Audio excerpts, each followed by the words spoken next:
I inherited a crumbling antique store worth millions the same week my husband served me with divorce papers, claiming I contributed nothing to our marriage.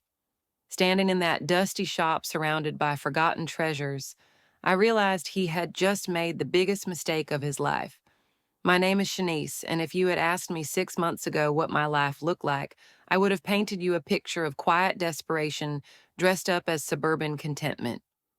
My husband, DeAndre Williams, was a senior account manager at a prestigious marketing firm in downtown Chicago. He wore Italian suits that cost more than my monthly grocery budget and drove a sleek silver sedan that reflected his image of success back at him every morning.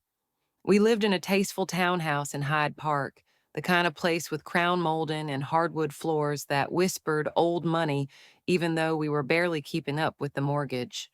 I had been married to DeAndre for 8 years, together for 10, and for most of that time I had convinced myself that love meant making yourself smaller so someone else could feel bigger.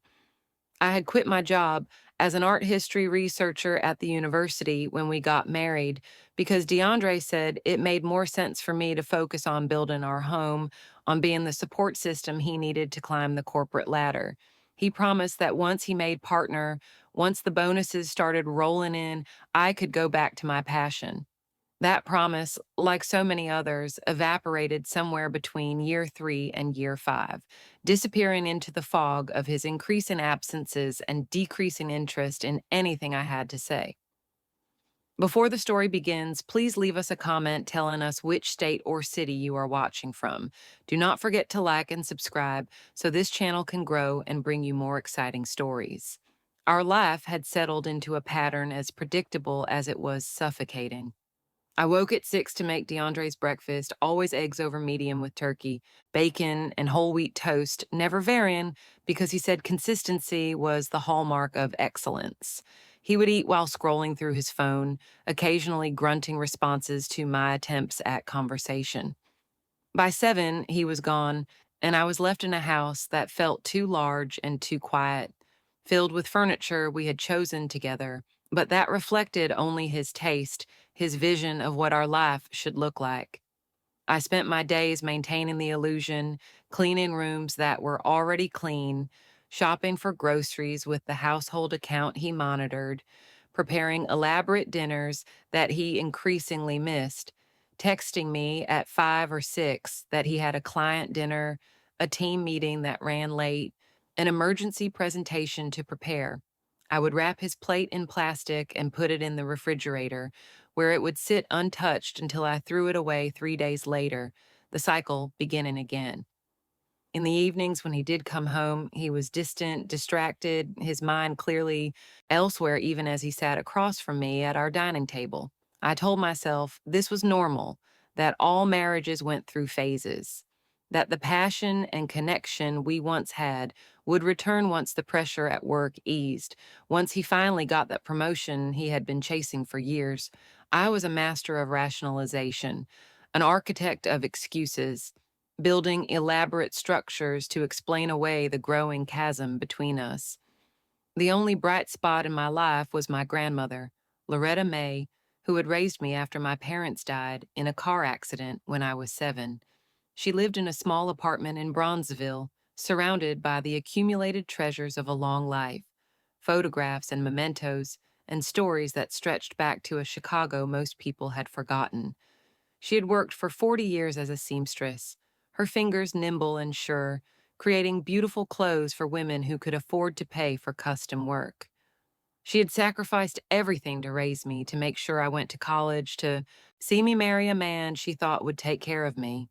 In her final years, her mind remained sharp, even as her body failed, and she would hold my hand and tell me stories about resilience, about her grandmother who had walked away from sharecropping with nothing but the clothes on her back and built a life in the Great Migration North. She told me that strength was not about never bending, but about knowing when to stand back up.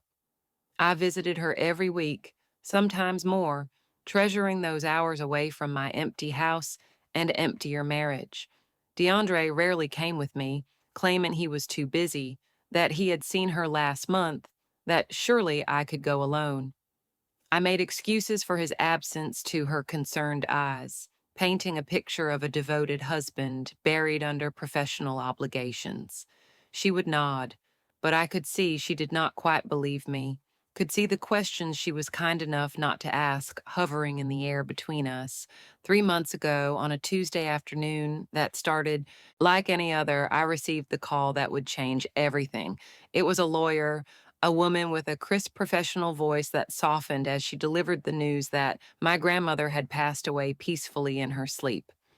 The world tilted sideways, and I found myself sitting on the kitchen floor, the phone still pressed to my ear, unable to process the information, unable to accept that the one person who had always seen me, really seen me, was gone. I called DeAndre at work, my voice breaking as I told him, needing him to come home, needing him to hold me and tell me it would be okay. There was a pause on the line, and then he said he was in the middle of something critical, that he would try to leave early, that I should call one of my friends. He did not come home early. He did not come home until after 9, and when he did, he found me in the same spot on the kitchen floor, tears dried on my face, numb with grief, and the dawning realization that I was utterly alone in my marriage. He stood in the doorway, loosening his tie, and said he was sorry for my loss, his words carrying all the warmth of a corporate condolence card. Then he asked what was for dinner.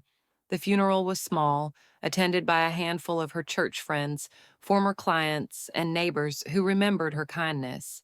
DeAndre came wearing his most expensive black suit, checking his phone during the service, leaving immediately afterward for what he claimed was an unavoidable meeting. I stood at the graveside after everyone else had gone, my hand on the casket, whispering promises to honor her memory, to be the woman she had raised me to be, strong and capable and unwilling to accept less than I deserved. I did not know then how soon I would need to keep that promise. The reading of the will took place a week later in a small office in the Loop, the kind of place with wood paneling and old law books lining the walls. The lawyer, a distinguished older man who had known my grandmother for decades, explained that she had left her entire estate to me, her sole surviving relative. I had expected little, perhaps a few pieces of jewelry, maybe a small savings account. What I received instead was the deed to a property I did not even know she owned. My grandmother, it turned out, had been far more than a seamstress.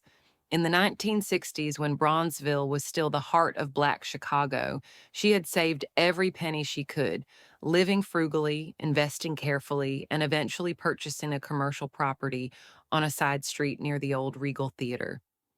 For 40 years, she had rented the space to various tenants, a barber shop, a record store, a soul food restaurant, each one contributing to her modest but steady income.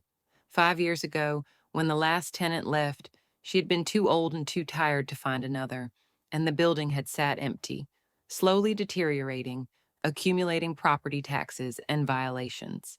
The lawyer handed me a thick folder of documents, his expression sympathetic as he explained that the property was now mine, along with the accumulated debts and obligations that came with it.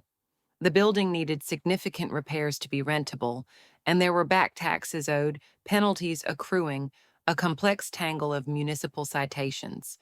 In its current state, he said gently, the property was essentially worthless, a burden rather than an asset. He suggested I might want to consider selling it for whatever I could get, cutting my losses before the debts grew larger. I left that office in a daze, clutching the folder, uncertain what to do with this unexpected inheritance that felt more like a curse than a blessing. I drove to the address listed on the deed, parking in front of a narrow 2-story brick building that looked tired and forgotten, its windows dark, its facade grimy with decades of city soot. The sign above the door was so faded I could barely make out the words, Loretta's Fine Goods, and I realized with a jolt that this had been my grandmother's dream, the business she had always talked about opening someday, the antique and consignment shop where she would sell beautiful things to people who appreciated quality and history. She had never told me she had actually bought the building, had never mentioned this piece of her deferred dream. Standing on that sidewalk, looking at the building that represented everything she had worked for and never quite achieved, I felt a wave of grief so powerful, it nearly knocked me down. I also felt something else, a tiny spark of curiosity, a whisper of possibility.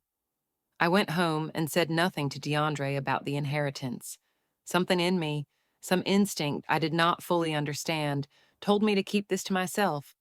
He was preoccupied with his own concerns anyway, barely looking up when I came in, announcing that he would be traveling to New York for a conference the following week, that he needed me to pick up his dry cleaning and pack his suitcase with his best shirts. I nodded and moved through the motions of being his wife, all the while thinking about that building, about what it represented, about the grandmother who had sacrificed so much and never complained. That night, after DeAndre fell asleep, I opened the folder and began reading through the documents, trying to make sense of the legal language, the tax assessments, the inspection reports. The more I read, the more I realized that beneath all the problems and debts, there might be something of value. The building was structurally sound, and the location, which had been declining for decades, was now in a neighborhood experiencing the early stages of gentrification. Young professionals and artists were moving in, coffee shops and boutiques were opening, property values were beginning to climb. If the building could be renovated, if it could be transformed into something appealing to this new demographic, it might actually be worth something substantial. Over the next 2 weeks, while DeAndre was traveling and then consumed with a major pitch at work, I began to research. I spent hours online learning about historic property renovation, small business grants, neighborhood development initiatives. I visited the building repeatedly, letting myself in with the key the lawyer had given me, exploring the dusty interior, discovering remnants of my grandmother's dream hidden in corners and closets. There were racks of vintage clothing, boxes of old records and books, furniture pieces covered in sheets, costume jewelry and china, and all manner of forgotten treasures. My grandmother had been collecting inventory for years, slowly accumulating the stock for the store she planned to open, the business she never quite got around to launching. As I sorted through these items, I began to see their potential, began to understand that what looked like junk to an untrained eye might be valuable to collectors and vintage enthusiasts. I started cataloging everything, taking photographs, researching comparable sales online. A Art Deco lamp I almost dismissed as broken turned out to be a rare designer piece worth several $1,000s. A set of mid-century modern chairs buried under a tarp were from a famous furniture maker and highly sought after. Box after box revealed similar treasures, a accumulation of value hidden under layers of dust and neglect.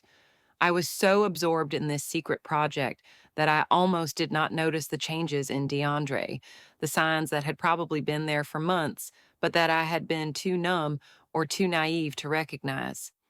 He was coming home later and later, his excuses growing thinner and more implausible. He smelled different, wearing a cologne I had not bought him, and there were charges on our credit card statement for restaurants I had never been to. For a hotel room during a week, he claimed to be sleeping on a colleague's couch. When I asked about these things, he became defensive and irritable, accusing me of being paranoid, of not trusting him, of being ungrateful for all his hard work to support us. He turned it around on me with such skill that I found myself apologizing, questioning my own perceptions, retreating back into the role of the accommodating wife who did not make waves. But something had shifted in me during those hours in my grandmother's building, surrounded by evidence of her determination and deferred dreams. I was no longer entirely convinced by his gaslighting, no longer willing to accept his explanations without question.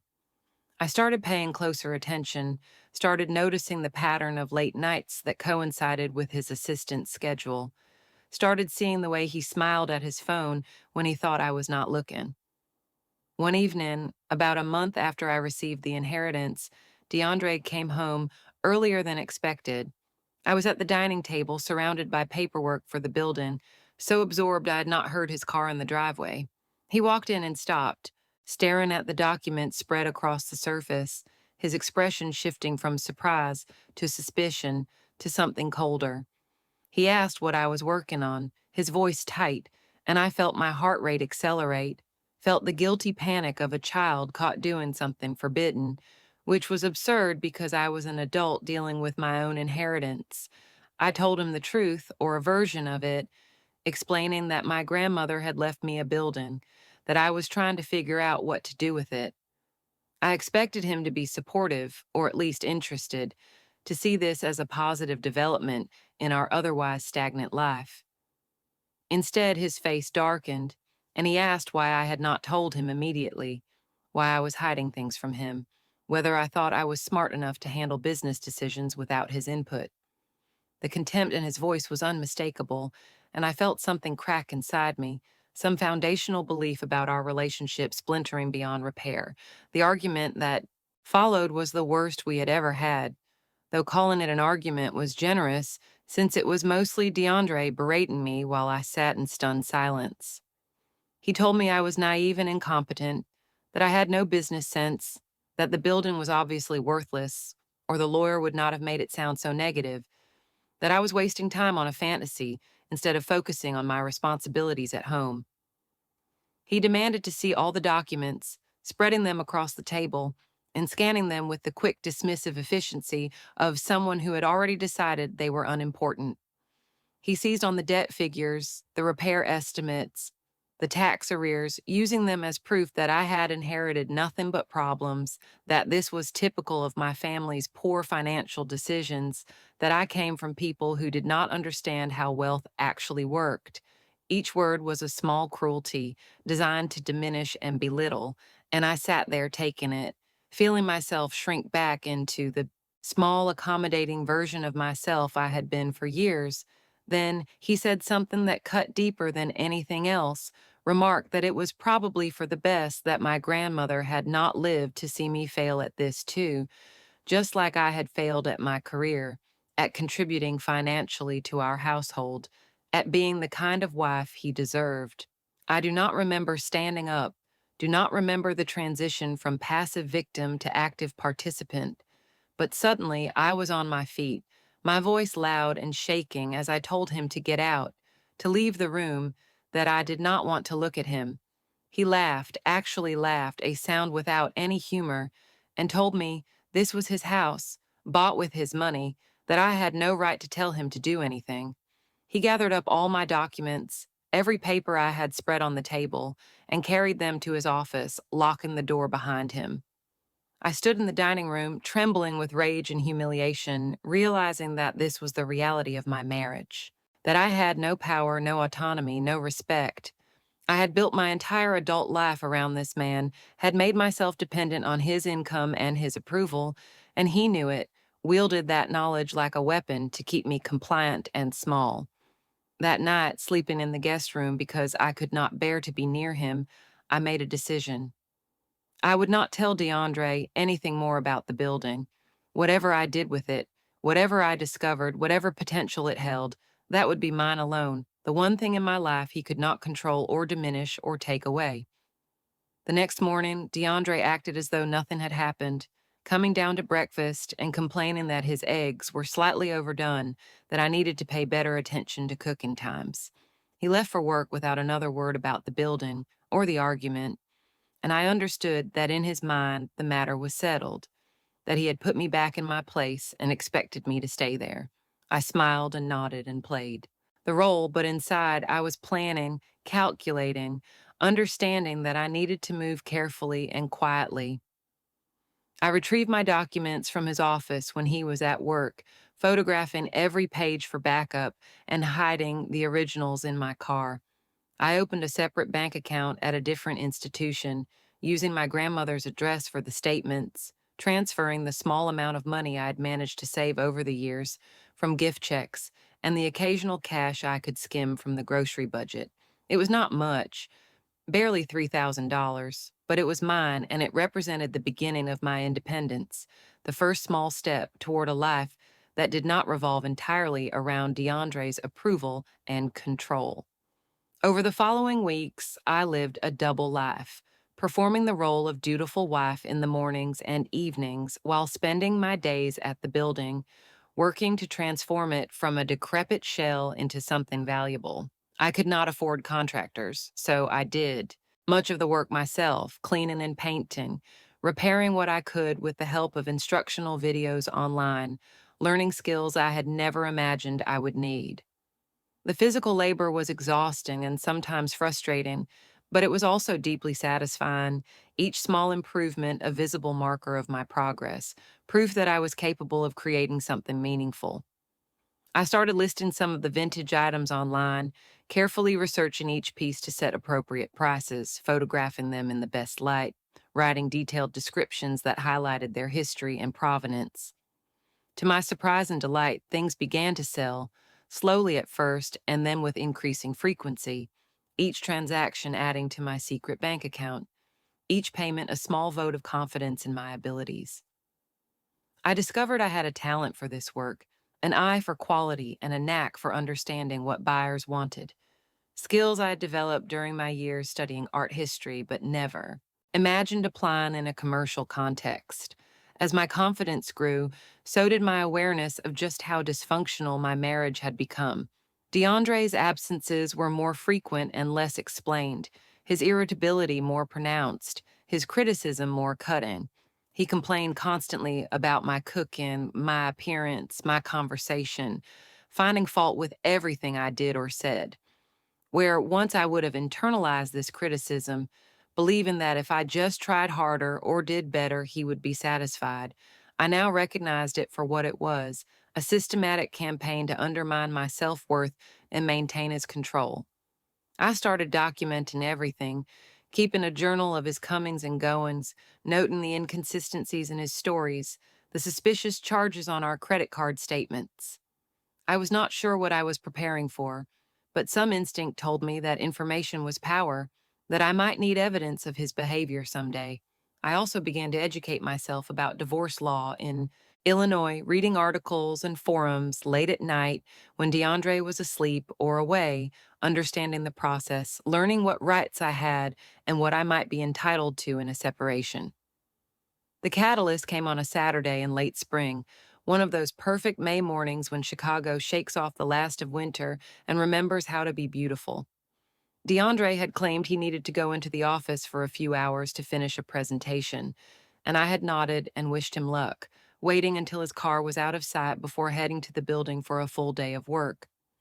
I was making excellent progress, having finished painting the main retail space and starting to arrange furniture and displays, imagining how the shop would look once it opened. I was so absorbed in arranging a vignette of mid-century pieces that I did not hear my phone ring in the first 3 times. When I finally noticed, I saw multiple missed calls from a number I did not recognize, followed by a text message that made my blood run cold. The message was from someone claiming to be a friend, saying she thought I should know that my husband was at a hotel in the Gold Coast with another woman, that they had been seeing them together for months, that she was sorry to be the one to tell me, but felt it was wrong to let this continue. The message included a photo, grainy but unmistakable, showing DeAndre entering a hotel with his arm around a woman I immediately recognized as his assistant, a young woman named Tanisha, who I had met briefly at company functions, who had smiled at me with what I now realized was barely concealed contempt. I sat down heavily on a dusty velvet sofa, staring at the photo, feeling a strange sense of calm settle over me. I was not surprised, not really, had suspected for months that something like this was happening, but seeing the visual confirmation was different, made it undeniably real in a way that speculation never could. The anonymous friend's text continued, explaining that she had seen them together multiple times, that it was clearly a serious relationship, not just a casual affair, that she thought I deserved better than to be made a fool of while everyone at his company gossiped about his infidelity. I thanked her for telling me, my fingers numb as I typed the response, and then I sat in that dusty shop surrounded by my grandmother's dreams and felt a curious sense of relief.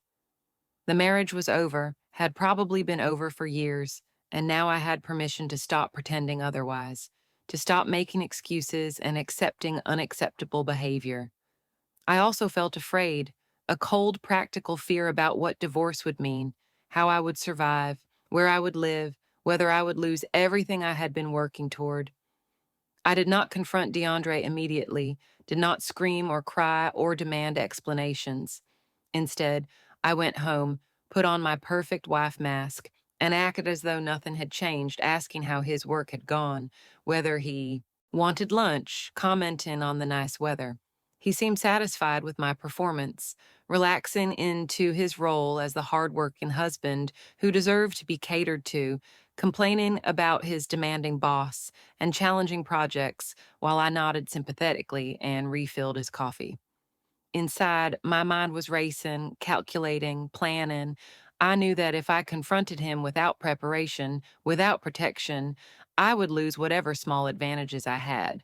I needed to be strategic, needed to understand exactly what my position was before I made any moves. That afternoon, while DeAndre watched a basketball game, I quietly contacted a divorce attorney whose name I had saved from my research, explaining in hushed tones that I needed a confidential consultation, that my husband could not know I was seeking legal advice, that I had very limited access to money but needed to understand my options.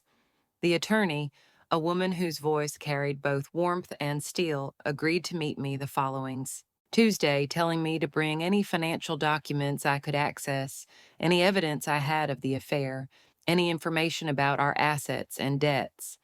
Over the next few days, I became a spy in my own home, waiting until DeAndre was in the shower or asleep to photograph bank statements and tax returns, to scan through his emails on the laptop he carelessly left open, to search through his drawers and pockets for evidence of his double life. What I found was worse than I had imagined, and also strangely better, because it gave me power, gave me ammunition for the battle I knew was coming. There were emails between DeAndre and Tanisha going back almost 2 years, messages that started professional and gradually became intimate, then sexual, then openly affectionate. They talked about their future together, about how he was waiting for the right time to leave me, about the life they would build once he was free. There were also emails to lawyers, inquiries about divorce procedures, asset protection strategies, ways to minimize what he would have to pay me in a settlement. He had been planning this for months, carefully positioning himself to come out of our marriage with as much as possible while leaving me with as little as the law would allow. The consultation with the attorney was both enlightening and terrifying. She listened to my story with a neutral expression, taking notes, asking pointed questions about our finances and property. When I explained about the building I had inherited, her eyes sharpened with interest. She asked whether DeAndre knew about it, whether it was mentioned anywhere in our joint assets, whether I had done anything to commingle my inheritance with our marital property. I told her the truth, that I had kept it separate, that it was in my name only, that I had not used any marital funds for the renovation, that DeAndre knew about it but had dismissed it as worthless and shown no interest in being involved. She smiled then, a small, satisfied expression, and explained that in Illinois, inheritance was generally considered separate property, not subject to division in a divorce, especially if I had kept it entirely separate from marital assets. The building, whatever it was worth, would remain mine alone. However, she continued, her expression sobering, everything else was fair game: the house, the cars, the furniture, the retirement accounts. Everything we had accumulated during the marriage would likely be split down the middle, and depending on the length of our marriage and the disparity in our incomes, I might be entitled to some temporary maintenance while I got back on my feet. Then she asked the question I had been dreading, whether I had any income of my own, any employment history that would demonstrate my ability to be self-supporting. I told her about my online vintage sales, about the small but growing revenue stream from the items I was selling from the building, about my plan to eventually open the shop as a legitimate business. She made notes and explained that this was good, that demonstrating initiative and income potential would help my case, but that I should be prepared for DeAndre's attorney to argue that I had been voluntarily unemployed, that I had chosen not to work, that I therefore deserved minimal support. The best thing I could do, she said, was to continue documenting everything, to keep my inheritance completely separate, and to avoid any confrontation until I was ready to file papers, until I had all my ducks in a row and a clear plan for supporting myself after the divorce. She quoted me a retainer fee that made my stomach drop, explained her hourly rates and the likely costs of the process, and I felt my brief hope deflating, realizing that I could not afford to hire her, that I would be going into this battle essentially unarmed. I must have looked devastated because her expression softened, and she asked whether I had any family who could help, anyone who might loan me the money for legal representation. I shook my head, explaining that my grandmother had been my only family, that I was alone in this. She was quiet for a moment, studying me, and then she made a proposal that felt like a lifeline. She said she would take my case on a contingency basis, her fees coming out of my eventual settlement, because she believed, based on what I had told her, that there were assets to be divided, and she would get paid eventually. She also said more quietly that she was tired of seeing women get destroyed in divorces because they could not afford good representation, that she had been where I was once, and she wanted to help. I nearly cried with relief and gratitude, accepting her offer and promising that I would work hard, would be a good client, would do everything she asked. She smiled and said she was sure I would, that I had already shown more resourcefulness and courage than many of her clients ever did. Armed with legal representation and a clearer understanding of my position, I went back to work on the building with renewed energy and purpose. I needed to make it successful, needed to demonstrate that I had income potential and skills, needed to build a foundation for my post-divorce life. I accelerated the renovations, hiring a handyman for the tasks I could not do myself, paying him from my growing online sales revenue. I started planning the shop's layout and inventory, creating a business plan, researching permits and licenses, preparing for the day I could open the doors and welcome customers. The work was all consuming, and I threw myself into it with an intensity that left little room for fear or doubt, waking early and coming home late, exhausted but satisfied in a way I had not felt in years. DeAndre barely noticed my absences, wrapped up in his own affair and career, occasionally asking where I had been in a tone that suggested he did not really care about the answer. I told him I was volunteering at a charity shop, helping to sort donations, and he accepted this explanation without question, probably relieved that I had found something to occupy my time that did not involve him. The building transformed over those months from a neglected shell into something genuinely beautiful, a carefully curated space that honored its history while feeling fresh and contemporary. I installed vintage light fixtures, refinished the original hardwood floors, painted the brick walls a warm white that made the space feel larger and brighter. I arranged the inventory by era and style, creating distinct areas for different design periods, each vignette telling a story about the past, and inviting customers to imagine these pieces in their own homes. I added plants and artwork, small touches that made the space feel alive and welcoming. I also created an online presence, building a website and social media accounts, photographing the space and individual items, writing posts about the history of the building and my grandmother's dream, connecting with the local community, and the growing interest in vintage and sustainable shopping. The response was overwhelming, with people commenting and sharing, expressing excitement about the upcoming opening, asking when they could visit. I set a date for the grand opening, a Saturday in early September, giving myself a target to work toward, a deadline that focused my efforts and crystallized my purpose. As summer progressed and the opening date approached, DeAndre's behavior became increasingly erratic and suspicious. He was gone most weekends now, claiming work obligations that I knew were fictional, returning home disheveled and distracted, barely speaking to me beyond the minimum necessary exchanges. Our physical relationship had been dead for over a year, but now even the pretense of intimacy was gone, and we existed in the same space like hostile strangers, careful not to touch or engage beyond the surface. Part of me knew I should confront him, should force the issue and get the divorce process started, but another part wanted to wait just a little longer, wanted to have my opening first, wanted to establish my business and my independence before blowing up my life. My attorney agreed with this approach, explaining that the stronger my position when we filed, the better my outcome would likely be. that it was worth waiting a few more months to build my case and my alternative income source.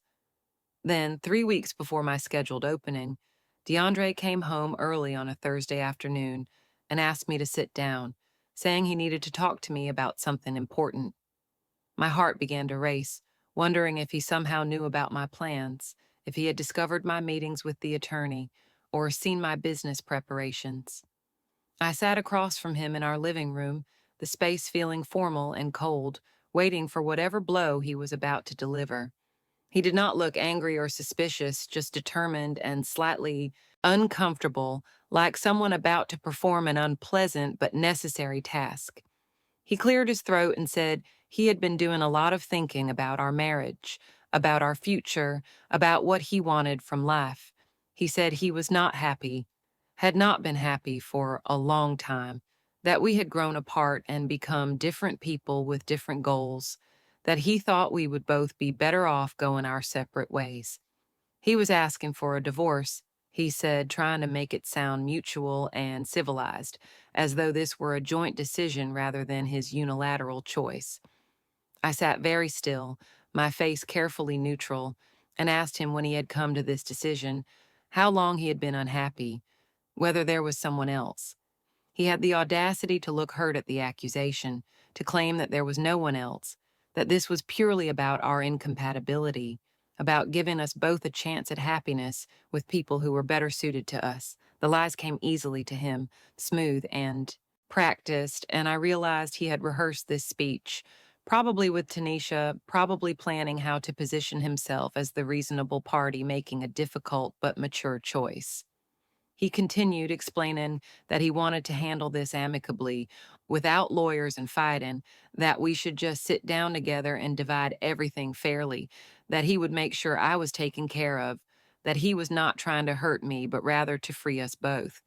He suggested I could take whatever personal items I wanted, that he would pay me a small settlement to help me get started on my own, that we could be done with this quickly and painlessly if we just kept it simple and respectful. I listened to his entire performance without interrupting, watching him play the role of the considerate husband making a painful sacrifice, and I felt a strange sense of detachment, as though I were watching a play rather than participating in the destruction of my marriage. When he finally stopped talking and looked at me expectantly, waiting for me to collapse or argue or accept his terms, I simply nodded and said that if he wanted a divorce, we should get a divorce, that I agreed we had been unhappy, that perhaps this was for the best. He looked surprised and then relieved, clearly having expected more resistance, more drama. He started to outline what he thought was a fair division of assets, explaining that since the house and cars were primarily his because he had paid for them, I should not expect to keep those, that he would offer me $20,000 as a settlement, which he felt was generous given that I had not contributed financially to our household during our marriage. He also mentioned, almost as an afterthought, that my grandmother's building would of course remain mine, though he doubted it had any real value given its condition and location. This was the moment I had been preparing for, the moment when I needed to be smart rather than emotional, strategic rather than reactive. I asked him, my voice steady and calm, whether he wanted to handle this ourselves or whether we should each get attorneys to make sure everything was done properly and legally. He said quickly that he did not think we needed lawyers, that they would just complicate things and make everything more expensive, that we were both intelligent adults who could figure this out between ourselves. I had been married to DeAndre Williams for 8 years, and in that time I had learned to read the subtle signs of his moods, the tiny shifts in expression that revealed his true thoughts beneath whatever mask he was wearing. Sitting across from him in our living room as he outlined his generous offer of $20,000 and the suggestion that we handle our divorce without legal representation, I saw something flicker in his eyes that I recognized immediately. It was the same look he got when he closed a particularly advantageous deal at work, when he had maneuvered a client into a position where they thought they were getting exactly what they wanted while he walked away with everything that mattered. He thought he was playing me, thought I was still the naive woman who had spent 8 years believing his lies and accepting his version of reality. He had no idea that the person sitting across from him had spent the last several months becoming someone entirely different, someone who had learned to plan and strategize, someone who had discovered she was far more capable than anyone, including herself, had ever imagined. I agreed with him that lawyers would be expensive and probably unnecessary, that we should try to work things out ourselves first, that his offer sounded reasonable, and I would need some time to think about the details. The relief that flooded his face was almost comical, and I could see him mentally congratulating himself on how smoothly this was going, how easily he was going to extract himself from our marriage without the messy complications of legal battles or significant financial loss. He stood up, suddenly energized and almost cheerful, saying he was glad we could be mature about this, that he knew I would understand this was best for both of us, that he would start looking for an apartment so we could begin the separation process. He even patted my shoulder in a gesture of condescending affection as he walked past, heading upstairs to change for what I knew was an evening with Tanisha, leaving me alone in the living room with my thoughts and plans. As soon as his car pulled out of the driveway, I called my attorney and told her what had just happened, that DeAndre had asked for a divorce and proposed handling it without lawyers, that he had offered me a settlement of $20,000 and assumed I would accept. She laughed, actually laughed, and told me this was perfect, that he was showing his hand and revealing exactly what kind of divorce he intended to pursue, that we now had all the information we needed to file our own papers and take control of the situation. She explained that in Illinois, divorces could only be filed after the parties had lived separately for 6 months, or if both parties agreed to waive that requirement, and that DeAndre would likely want to waive it to speed things along so he could move on with his life and his mistress. We would let him think we were going along with his plan, she said, while actually preparing our own comprehensive filing that laid out the true extent of our marital assets and my rightful claims to them. In the meantime, I should continue documenting everything, should start moving any personal items I cared about out of the house, should prepare for the moment when everything became public and potentially hostile. Over the next 2 weeks, DeAndre moved into what he claimed was a corporate apartment near his office, taking most of his clothes and personal items, but leaving the furniture and household goods, magnanimously telling me I could stay in the house until we finalized the details and sold it. He came by a few times to pick up additional belongings, always texting first, always treating me with a careful courtesy that felt more insulting than if he had been openly cruel. He was playing the role of the good guy, the reasonable ex-husband, and I understood that this was as much for his own conscience as for any external audience, that he needed to believe he was handling this well, that he was being fair and generous to the woman he was discarding. I played along, acting grateful for his consideration, asking his advice on practical matters, letting him feel magnanimous and in control. All the while, I was working with my attorney to prepare a comprehensive response to divorce proceedings I knew he would file soon, documenting every shared asset, every retirement account, every investment, everything we had accumulated during our marriage that he seemed to think was his alone. My attorney also suggested I hire a private investigator to document the affair to get clear evidence that would establish fault and potentially impact the settlement, but I hesitated at this partly because of the cost and partly because I was not sure I wanted to go that route, wanted to sink to that level of surveillance and exposure. She understood, but warned me that if DeAndre had evidence of me doing anything questionable, anything that could be used to paint me as an unfit or undeserving spouse, he would not hesitate to use it, that I needed to be prepared to fight as ruthlessly as he would. I promised I would think about it, but my mind was focused on something else, on the opening of my shop that was now just days away, on the business I had built in secret and was about to unveil to the world.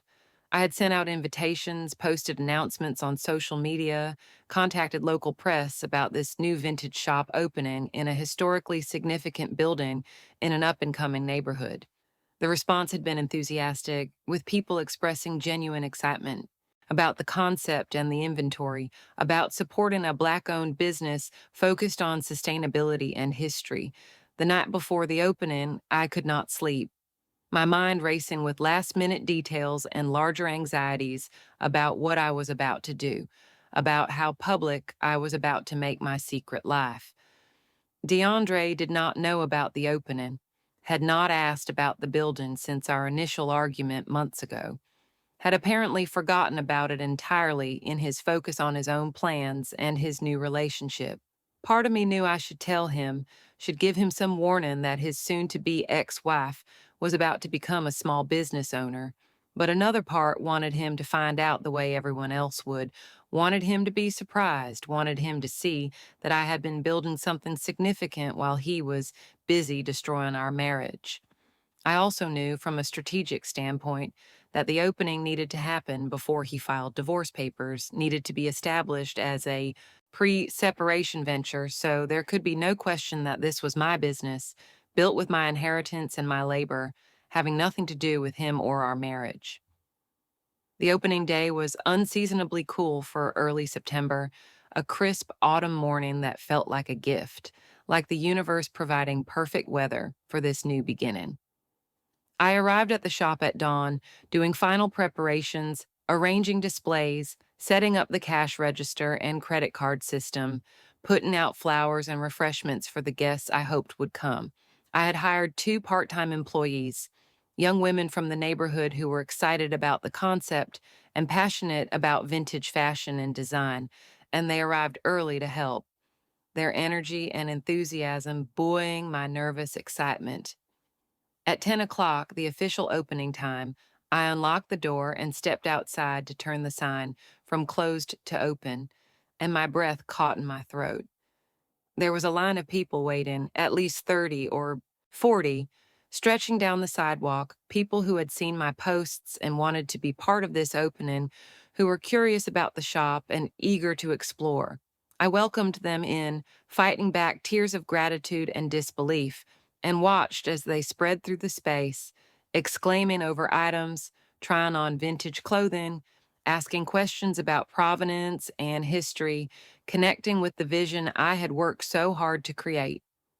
The day was a blur of activity and emotion, wave after wave of customers flowing through the shop, browsing and buying, expressing appreciation for the carefully curated collection and the story behind the business.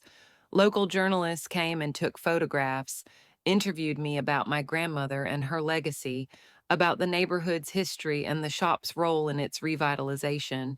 I told them about growing up with stories of my grandmother's dreams, about inheriting not just a building, but a mission to create something beautiful and meaningful, about the importance of preserving and honoring the past while building toward the future.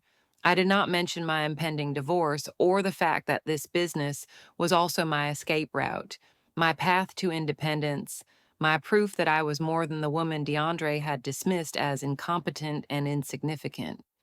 By the end of the day, I had made more in sales than I had projected for the entire first week, and I had a list of customers interested in specific items or willing to pay for me to source particular pieces. More importantly, I had something I had not felt in years, a sense of purpose and accomplishment, a knowledge that I had created something valuable through my own effort and vision. That evening, exhausted and elated, I returned to the house I still technically shared with DeAndre, even though he had been living elsewhere for 2 weeks. I poured myself a glass of wine and sat on the couch, scrolling through the photos customers had posted on social media, reading the kind comments and enthusiastic reviews, letting the success of the day sink in. My phone rang, and I saw my attorney's name on the screen. I answered, expecting her to ask how the opening had gone, but her tone was serious and urgent as she told me that DeAndre had filed divorce papers that afternoon, that they had been delivered to the house while I was at the shop, that the official process had begun. She had obtained a copy of the filing and was reviewing it now, and it was worse than she had expected, more aggressive and more dishonest. DeAndre was claiming that I had contributed nothing to the marriage, that I had been voluntarily unemployed by choice rather than by mutual agreement, that I had refused to work despite his encouragement, that I was therefore entitled to minimal support and no share of his retirement accounts or investments. He was also claiming that the house, which was technically in both our names, should be considered his separate property because he had paid the mortgage from his income, and that I should be responsible for half of the remaining debt, even though I would not be keeping the house.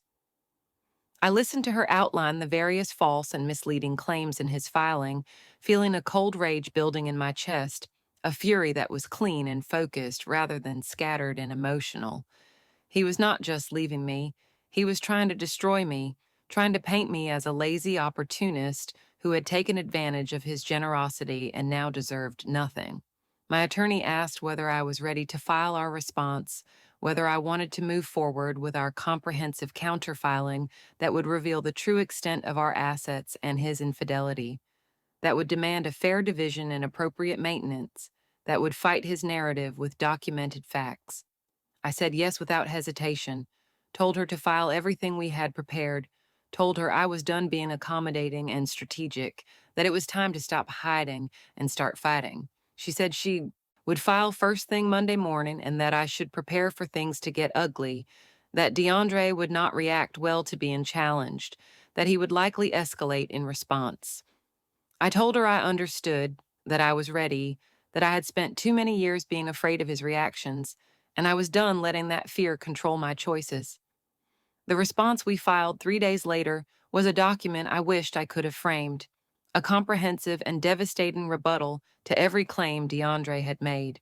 It included our full financial records, showing that the house and all other marital assets had been purchased with jointly titled income, even if the paychecks had his name on them, that Illinois was a marital property state, where both spouses were considered equal contributors, regardless of who earned the money, that my role as homemaker had been by mutual agreement to support his career advancement, not a choice I made against his wishes. It included evidence of his affair with his assistant, emails and photographs and credit card statements showing a relationship that had been ongoing for at least 2 years, that had involved the use of marital funds for romantic dinners and hotel rooms and gifts.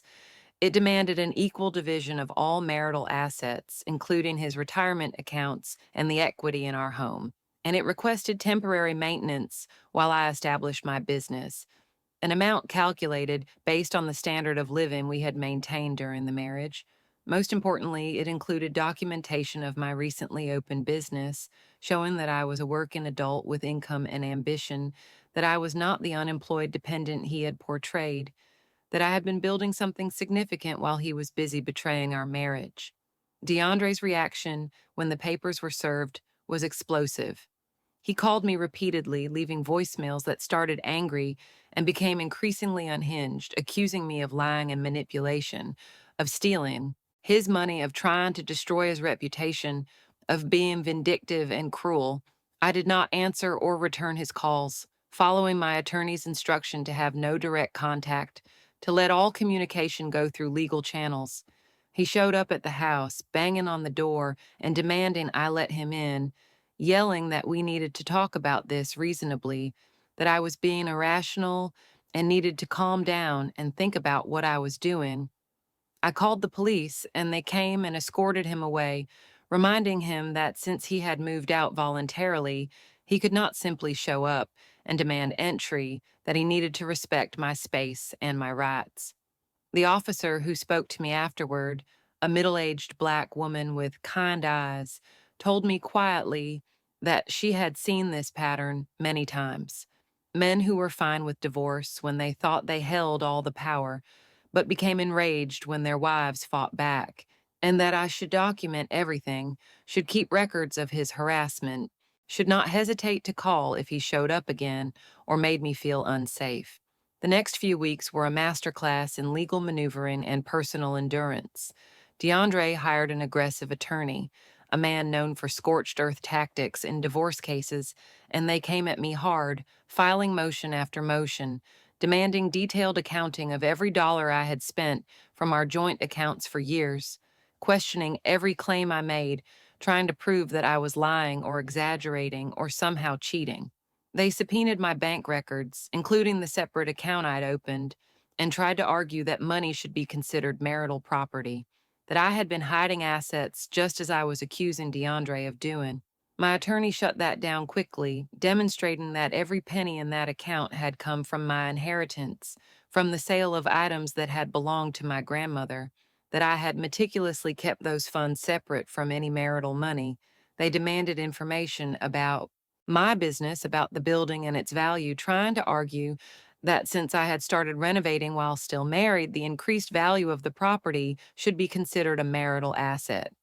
Again, my attorney prevailed, showing that the building had been inherited property, that I had used only my own money for renovations, that DeAndre had been aware of the property and had explicitly stated he wanted nothing to do with it, had called it worthless and told me I was wasting my time. Through all of this, I kept the shop running, kept showing up every day, kept building my business and my new life. The shop was succeeding beyond my initial projections, becoming known as a destination for serious vintage collectors and casual browsers alike, earning positive reviews and media coverage, establishing itself as a fixture in the neighborhood's growing commercial landscape. I hired another employee, expanded my inventory, started hosting special events and vintage fashion shows, building a community around the shop and its mission. Every day that I opened those doors and welcomed customers, every sale I made, every positive interaction was a small victory, a piece of evidence that I was capable and competent, that DeAndre's assessment of me had been wrong, that I was building something meaningful and sustainable. The financial records from the shop became part of my divorce case, demonstrating that I had income potential and business acumen, that I was not the helpless dependent DeAndre wanted to portray. 4 months into the divorce proceedings, we finally had our first major hearing, a day-long session where both sides would present evidence and arguments, where the judge would hear testimony and make preliminary rulings on disputed issues. I dressed carefully that morning, wanting to look professional and capable, choosing an outfit that was elegant but not flashy, that conveyed respectability and competence. My attorney and I arrived early, reviewing our strategy and preparing for what she warned would be a difficult day. DeAndre arrived with his attorney, and I was struck by how different he looked, thinner and harder, his expression cold and closed, no trace of the man I had once loved visible in his face. We did not speak or acknowledge each other, sitting on opposite sides of the courtroom like opposing armies, waiting for the battle to begin. DeAndre testified first, and I listened as he told a version of our marriage that bore almost no resemblance to the reality I had lived. In his telling, he was the devoted husband who had worked tirelessly to provide for us, who had encouraged me to pursue my interests and return to work, who had been met with resistance and laziness at every turn. He claimed I had refused to get a job despite his urging, that I had spent my days shopping and lunching with friends, that I had contributed nothing to our household beyond the bare minimum of domestic tasks. He painted a picture of a woman who was selfish and demanding, who had taken advantage of his generosity, and now wanted to be rewarded for her indolence with half of everything he had worked for. It was a masterful performance, delivered with just the right blend of sorrow and frustration, and I could see the judge taking notes, his expression neutral but attentive. When DeAndre's attorney asked about the affair allegations, DeAndre denied them smoothly, claiming that his relationship with his assistant was purely professional, that the evidence my attorney had presented was taken out of context, that I was making false accusations because I was bitter about the divorce and wanted to punish him. Then it was my turn, and I took the stand with my heart pounding, but my mind clear, ready to tell the truth about our marriage and my experience. My attorney guided me through my testimony, asking about the early years when DeAndre had explicitly asked me to quit my job, about the promises he had made that I could return to work later, about the pattern of control and criticism that had characterized our relationship. I talked about the building I had inherited, about the work I'd put into renovating it and building a business, about the shop that was now thriving and providing me with income and purpose. I described discovering the affair, finding the emails and the photographs, realizing that my husband had been planning to divorce me for months while lying to my face and sharing my bed. I explained that I was not asking for anything I had not earned, that I had been an equal partner in our marriage, even if I had not been the one bringing home a paycheck, that I deserved a fair share of what we had built together. When DeAndre's attorney cross-examined me, He tried to paint me as vengeful and opportunistic, suggesting that I had invented or exaggerated the affair allegations, that my sudden interest in working was suspiciously timed to coincide with the divorce, that I was trying to manipulate the system to get more than I deserved. But I had prepared for this, had practiced with my attorney, and I answered every question calmly and clearly, refusing to be rattled or defensive, simply stating facts and letting them speak for themselves. When he tried to suggest that my business was not really viable, that it was a hobby rather than a real income source, I pulled out my financial records, showed him the sales figures and tax documents, proved that I was running a legitimate and profitable enterprise. When he implied that I was lying about DeAndre's request that I quit my job, I referenced the email he had sent me after we got engaged, talking about how much easier his life would be with a wife who could focus full time on supporting his career, email that was now part of the court record. The hearing lasted all day, with testimony from both of us, from witnesses who could speak to our marriage and our characters, from financial experts who analyzed our assets and debts and proposed different division scenarios. By the time the judge called for a recess and said he would issue his preliminary rulings within 2 weeks, I was exhausted but cautiously hopeful. My attorney thought we had done well, that the evidence was clearly on our side, that the judge had seemed skeptical of DeAndre's claims and sympathetic to my position. Still, she warned, judges were unpredictable, and we would not know anything for certain until we saw the written rulings. In the meantime, I should continue running my business, continue building my case for self-sufficiency, continue documenting any harassment or inappropriate behavior from DeAndre or his associates. The 2 weeks of waiting were agonizing, every day stretching out endlessly as I tried to focus on work and normal life while obsessively checking my email for news from my attorney. The shop continued to thrive, which was both gratifying and necessary each successful day, building my case that I was a capable businesswoman who deserved to be taken seriously. I also continued to discover things about DeAndre that I had not known during our marriage, small revelations that came from the financial discovery process and painted a picture of a man I had never truly known. There were credit cards I had not been aware of, accounts in his name only with significant balances spent on things I had never seen or benefited from. There were investments he had never mentioned, retirement accounts more substantial than I had realized, assets he had been hiding or minimizing, trying to keep them out of the settlement. Each discovery made me angrier and more determined, made me grateful that I had fought back instead of accepting his insulting offer of $20,000. When the ruling finally came, my attorney called me immediately, her voice bright with satisfaction. The judge had ruled in my favor on almost every disputed issue, finding that DeAndre's characterization of our marriage was not credible, that the evidence supported my version of events, that I was entitled to an equal share of all marital assets, including his retirement accounts and the equity in our home. The judge had also found that DeAndre's affair was relevant to the question of maintenance, that his decision to pursue a relationship with another woman while still married demonstrated a pattern of dishonesty and self-interest that undermined his claims to be acting in good faith.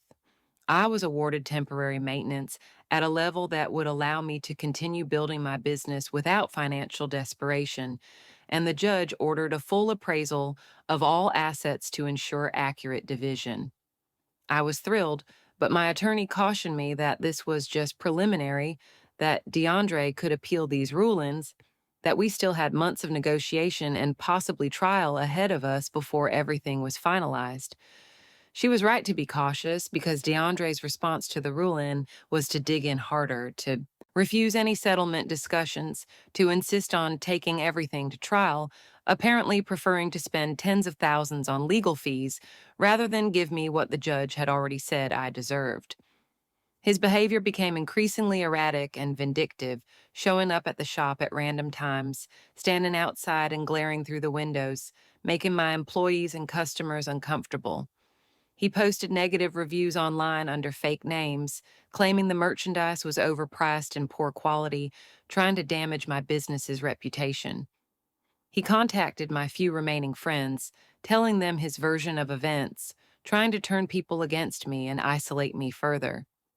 Each action was documented and reported to my attorney, who assured me it was all helping my case, showing the judge the kind of person we were dealing with. But it was still exhausting and frightening, turning my daily life into a minefield of potential encounters and confrontations. 6 months after DeAndre had first asked for a divorce, we finally reached a settlement, not because he became reasonable, but because his attorney apparently convinced him that he was going to lose badly if we went to trial, that the judge had already shown which way he was leaning, and that further resistance would only cost more money and yield worse results. The settlement gave me half of everything we had accumulated during our marriage, a substantial sum that would allow me to buy my own home and build a secure financial foundation. It also gave me sole ownership of my grandmother's building, which had been appraised at a value that shocked everyone. The combination of the property's location in a rapidly gentrifying neighborhood and the successful business I had established, making it worth far more than DeAndre had dismissed it as being worth, more than enough to qualify as a significant asset in its own right. The irony was perfect. The building he had called worthless, that he had refused to have anything to do with, had become the foundation of my independence and success, had proven to be worth more than most of the things he had considered important. The day the divorce was finalized, I stood in the courtroom and listened as the judge made it official, declaring that our marriage was dissolved, that we were both free to move forward with our separate lives. DeAndre looked diminished somehow, smaller and older, the arrogance I had once found attractive now just seeming like bitterness and defeat. I felt no satisfaction in his obvious unhappiness, no sense of victory, just a profound relief that it was over, that I was finally free to build a life that was entirely my own. As I walked out of the courthouse that day, the spring sun warm on my face, I thought about my grandmother, about the sacrifices she had made and the dreams she had deferred, about the building she had bought and the business she had never quite managed to open. I thought about how she would have been proud of what I had built from her gift, how I had honored her legacy while creating my own. I thought about the woman I had been a year ago, trapped in a dime marriage, convinced of my own inadequacy, accepting crumbs because I did not believe I deserved a full meal.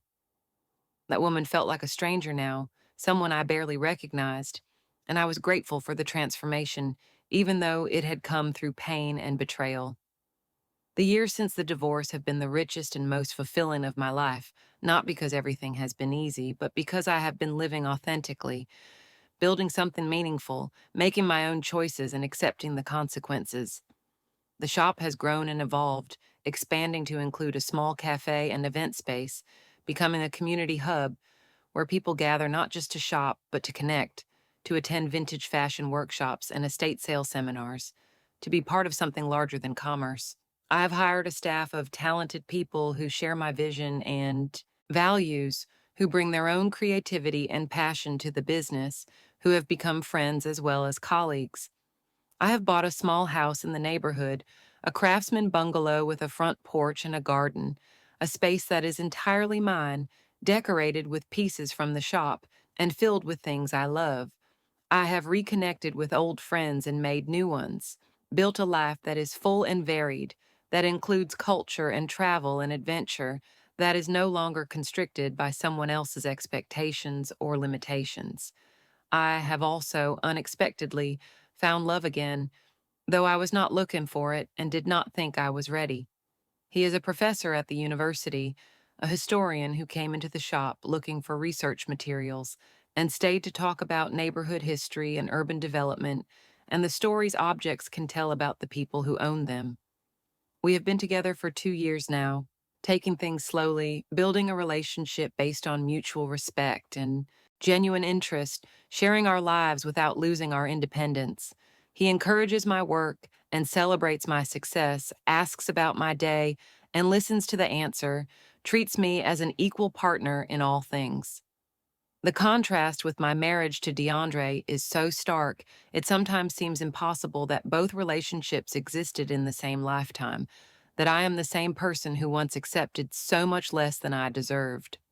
I have heard through the grapevine of shared acquaintances that DeAndre's life has not gone as smoothly as he probably hoped.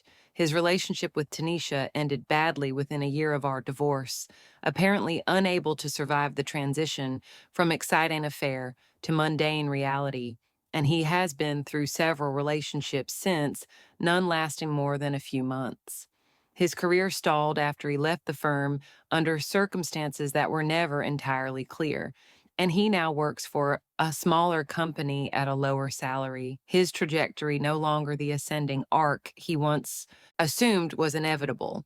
I do not take pleasure in his struggles, but I also do not feel sorry for him. Understand that we all face the consequences of our choices, that he made his bed and now must sleep in it. Sometimes I wonder if he thinks about the building he dismissed as worthless, if he realizes what he threw away when he threw me away, if he understands that his contempt for me and my dreams was a profound miscalculation. But mostly I do not think about DeAndre at all, have moved so far beyond that chapter of my life that he feels like a character in someone else's story, a cautionary tale about the dangers of underestimating people, of assuming that power and control are permanent, of mistaking accommodation for weakness. The truth is that he did not take me for everything in the divorce, even though that was certainly his intention. He did not get the outcome he planned, did not reduce me to poverty and dependence, did not win the battle he had been so confident of winning. Instead, he gave me something valuable without meaning to, gave me the push I needed to discover my own strength, to stop hiding and start building, to transform from the woman who believed his assessment of her worth into the woman who knows her own value and refuses to accept less. My grandmother once told me that sometimes the worst things that happen to us turn out to be gifts in disguise, that we cannot see the blessing until we are on the other side of the pain, that survival itself is a form of victory. Standing in my shop on a busy Saturday afternoon, surrounded by beautiful things and interesting people, watching customers discover treasures and hearing their stories, I understand what she meant. DeAndre's betrayal was devastating, the divorce was brutal, the process of rebuilding was exhausting and frightening, but it also freed me to become someone I could never have been while I was busy trying to be what he wanted, freed me to discover capabilities and courage I did not. No, I possessed freed me to build a life that is authentic and fulfilling and entirely my own. The building my grandmother left me was more than bricks and mortar, more than a commercial property with financial value. It was a foundation, a starting point, a tangible manifestation of her belief in me and her hope for my future. It was also a test, a challenge to prove that I was worthy of her legacy, that I could take what she had given me and transform it into something meaningful and lasting. I think about her often as I move through the shop, imagining her pride at seeing her dream finally realized, seeing the space filled with beautiful things and happy customers, seeing her granddaughter not just surviving, but thriving. I think about the women who came before her, who survived slavery and Jim Crow, and the countless indignities of being Black and female in America, who persevered and built and created despite all the obstacles placed in their path. I am part of that lineage, carrying forward their strength and resilience, honoring their sacrifices by refusing to be diminished, by claiming my space and my rights, by building something that will outlast me and perhaps inspire someone else the way my grandmother inspired me. This is the real victory, not the money from the settlement or the success of the business, though those things matter and I am grateful for them. The real victory is in the transformation, in the journey from powerless to powerful, from defined by someone else to self defined, from accepting scraps to demanding a seat at the table. When young women come into the shop, particularly young Black women, I see myself in them sometimes, see the uncertainty and the hunger for something more, the sense that there must be more to life than what they have been told to accept. I try to encourage them, to tell them in small ways that they are capable of more than they know, that the obstacles they face are real but not insurmountable, that they have the right to dream big and build boldly, to refuse to be small for anyone's comfort. I share my story when it seems appropriate, not in a boastful way, but as evidence that transformation is possible, that you can start from a place of dependence and disappointment and build your way to independence and fulfillment. Some of them listen with skeptical expressions, not quite believing that change is possible, and I understand that skepticism, remember feeling it myself. Others light up with hope and recognition, seeing in my story a roadmap for their own journey, and those moments feel like passing on my grandmother's legacy, like honoring her sacrifice by helping others the way she helped me. The building itself has become something of a landmark in the neighborhood, featured in articles about urban renewal and Black entrepreneurship, photographed by tourists and architecture students, serving as a symbol of possibility and transformation. The city has designated it as historically significant, recognizing its role in the neighborhood's commercial history and its current contribution to the community's cultural life. There's talk of me expanding, of opening additional locations in other neighborhoods, of franchising the concept or developing an online platform that could reach a national market. I am considering these possibilities carefully, wanting to grow in a way that honors the original vision while meeting new opportunities, wanting to build something sustainable that will outlast me and continue serving the community. Whatever I decide, I know it will be my decision, made with careful thought and advice from trusted partners, executed with the confidence that comes from having already succeeded once against long odds. Looking back on the year of the divorce, the year that felt at the time like the worst of my life, I can see now that it was actually a gift, a brutal and painful gift, but a gift nonetheless. It forced me to discover who I was, beneath the roles I had been playing, to find out what I was capable of when I had no choice but to be strong, to learn that I could survive devastation and come out better on the other side. DeAndre thought he was taking everything when he asked for a divorce, thought he was leaving me with nothing, while he moved on to a better life with someone younger and more exciting. He was wrong on every count, miscalculated in every possible way, because what he actually did was give me my life back, give me permission to stop pretending and start building, give me the opportunity to discover that I was so much more than he had ever given me credit for being. The woman I am now would not recognize the woman I was then, and I am grateful for that transformation every single day. I am grateful for my grandmother's foresight in buying that building and leaving it to me, for the inheritance that made everything possible. I am grateful for my attorney who fought for me when I did not know how to fight for myself, who saw my potential and believed in my case when I was still uncertain. I am grateful for the customers and community members who supported the shop from the beginning, who believed in the vision and helped make it real. I am grateful for the friends who stood by me during the divorce, who listened to me cry and rage and process, who celebrated each small victory and encouraged me through each setback. Most of all, I am grateful for the strength I found in myself, for the courage to stand up and fight back, for the resilience to keep going when everything seemed impossible, for the wisdom to see that sometimes the worst betrayal can be the catalyst for the best transformation. My story is not unique. I know that. There are countless women who have survived divorces and betrayals, who have rebuilt their lives from nothing, who have discovered their own strength in the crucible of loss and pain. What makes each story valuable is not its uniqueness, but its truth, the specific details and individual journey that can inspire or encourage or educate someone else facing similar challenges. If my story does that for even one person, if it helps someone see that they can survive and thrive after betrayal, that they are more capable than they know, that independence and fulfillment are possible even when they seem impossible, then all of it, the pain and the struggle and the fear, will have been worth it. This is why I share it, why I'm willing to be vulnerable and honest about the worst moments and the hardest lessons, because I believe in the power of stories to change lives, to show us possibilities we could not see on our own, to connect us across our individual experiences to something larger and more universal. The shop is closed now, the Sunday evening quiet settling over the building like a comfortable blanket. The last customers gone home with their treasures. The employees finished with cleanup and headed to their own lives. I am alone in the space I built, surrounded by objects that tell stories about other times and other lives, about the people who owned them and loved them and eventually let them go. I think about my own story, about the objects I once thought defined me, the house and the furniture, and the married life I believed I needed to be complete. All of that is gone now, sold or divided or left behind.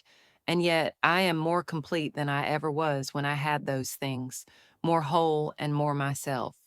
This is the lesson I learned, that we are not defined by what we have or what we lose, by who loves us or who leaves us, by the roles we play or the expectations we meet. We are defined by how we respond to loss and betrayal, by what we build from the ashes, by the choices we make when everything falls apart. DeAndre took many things from me in our divorce, or tried to, but what he could not take, what he did not even know existed, was the strength and capability and vision that had been there all along, just waiting for the right moment to emerge. He thought he was destroying me when he asked for a divorce, but what he actually did was free me to become the person I was always meant to be, and for that, in a strange way, I am almost grateful. Did you like the story? And which city are you listening from? Let's meet in the comments. On the screen, you can see 2 new life stories that I highly recommend. There's so much more on my channel. Don't forget to subscribe. See you in the next life story.